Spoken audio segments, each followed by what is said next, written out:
Los inhibidores de la SGLT2 son medicamentos bastante efectivos para la diabetes mellitus y han demostrado a lo largo de la historia en los últimos años que han logrado reducir en pacientes con diabetes mellitus tipo 2 desenlaces tan importantes como muerte por cualquier causa, mortalidad cardiovascular, reducción de peso, inclusive reducción de enfermedad renal crónica o nefropatía diabética y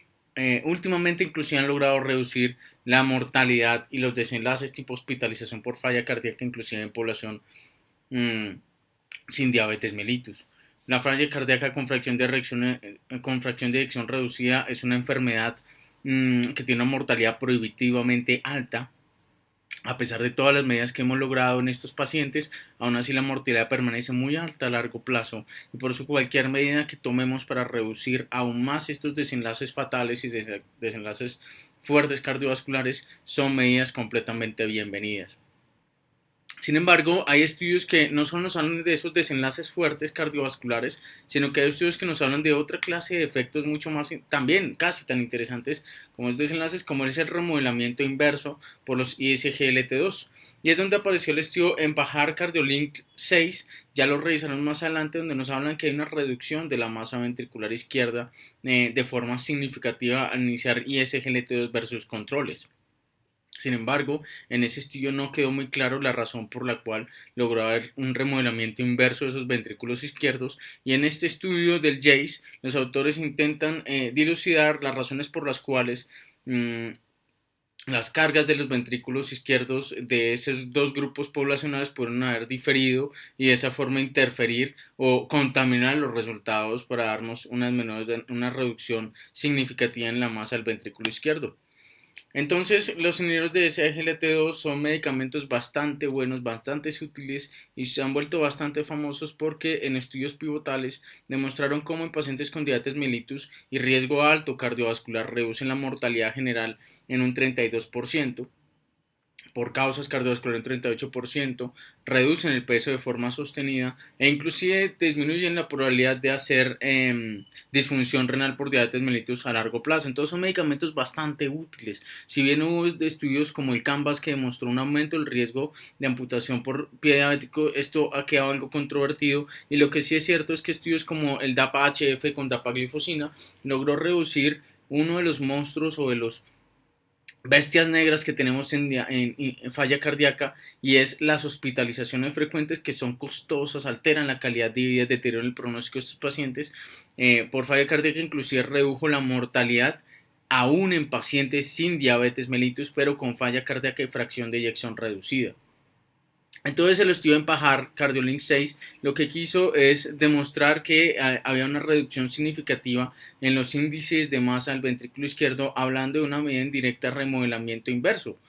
Y a 6 meses lo lograron. En este estudio del JACE es un subanálisis de ese Empajar Cardiolink 6, en donde se demostró una reducción significativa del índice de masa del ventrículo izquierdo.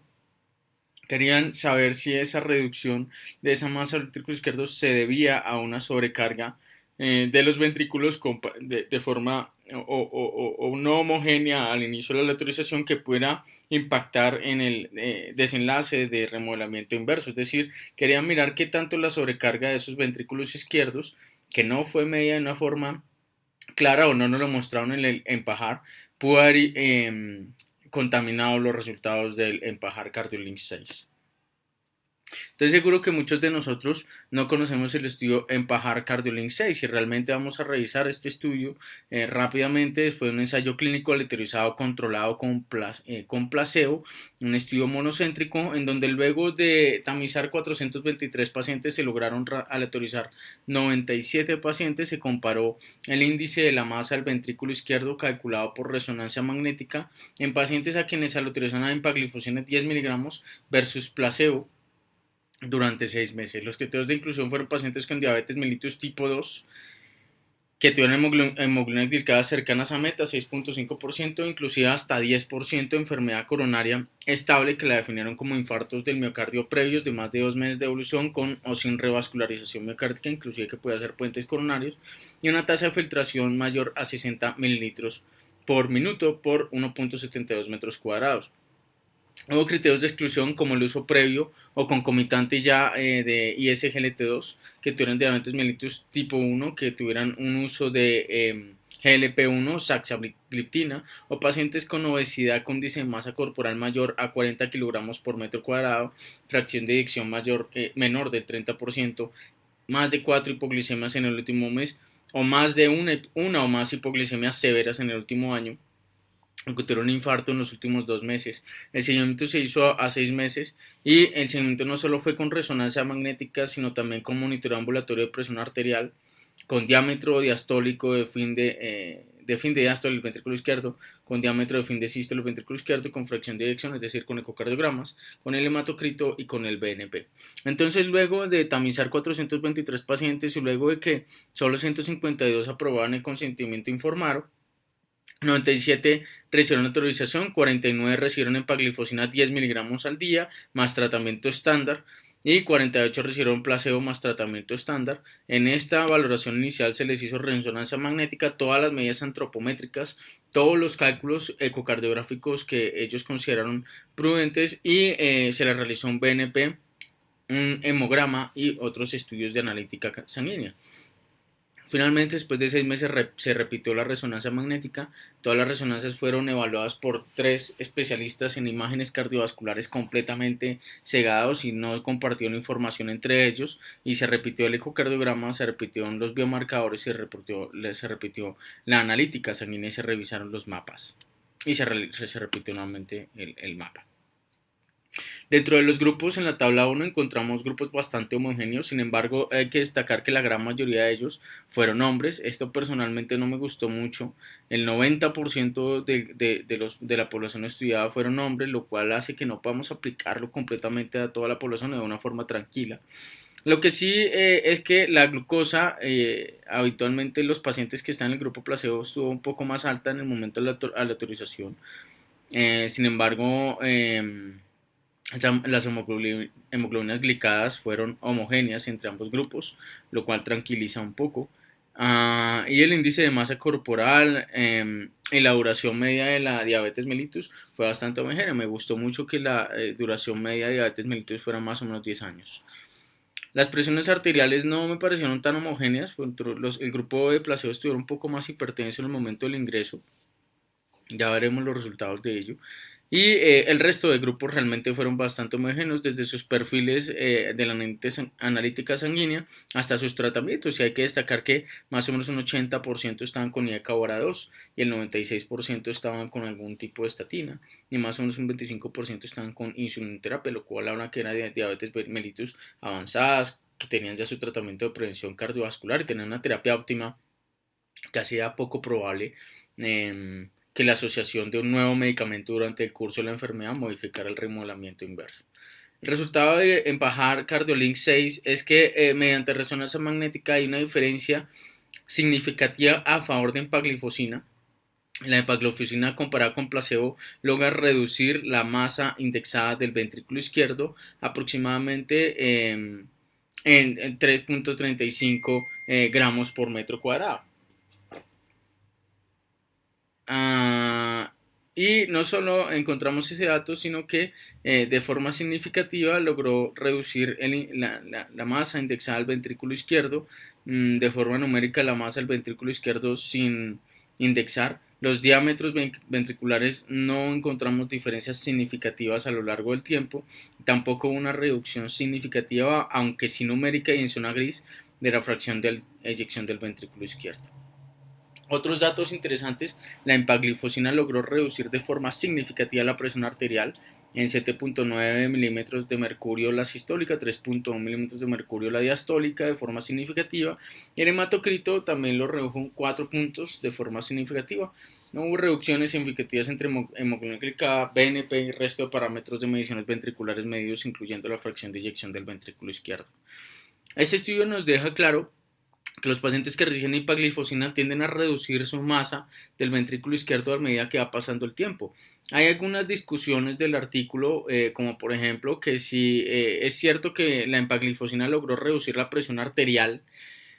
a 6 meses, esa reducción en la presión arterial probablemente redujo la carga del ventrículo izquierdo, redujo la poscarga también, de alguna forma, y esto hizo que hubo un remodelamiento inverso a favor de la empaglifosina. Sin embargo, cuando compararon los mapas entre pacientes con empaglifosina y placebos, una discusión y no hubo una diferencia o no una reducción más bien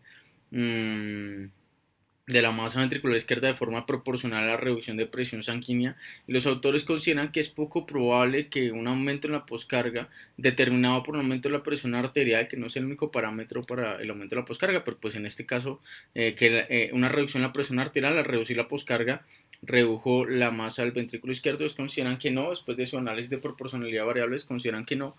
y una reducción en el hematocrito de 4 puntos que crean que no es lo suficiente como para poder reducir la masa del ventrículo izquierdo. No hubo una reducción significativa entre hemoglobina glicada, nuevamente planteando algo que ya se ha venido hablando previamente, y es que los efectos benéficos de muchos medicamentos que modifican desenlaces cardiovasculares, estamos hablando del Victoza, por ejemplo,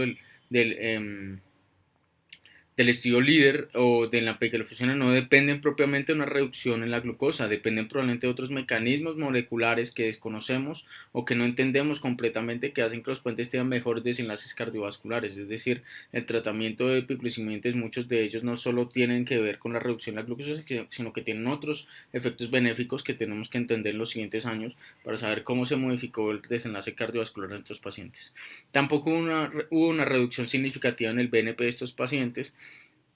empaglifosina versus control, y en el resto de parámetros de mediciones ventriculares medidos tanto por ecocardiograma como por resonancia magnética. Entre los pacientes con diabetes mellitus tipo 2 y enfermedad coronaria estable, la inhibición del SGLT2 con epaglifosina fue asociado con una reducción significativa en la masa del ventrículo izquierdo indexada al área de superficie corporal en los siguientes 6 meses, lo cual puede contar con efectos cardiovasculares benéficos observados en el EMPA-REC Outcome.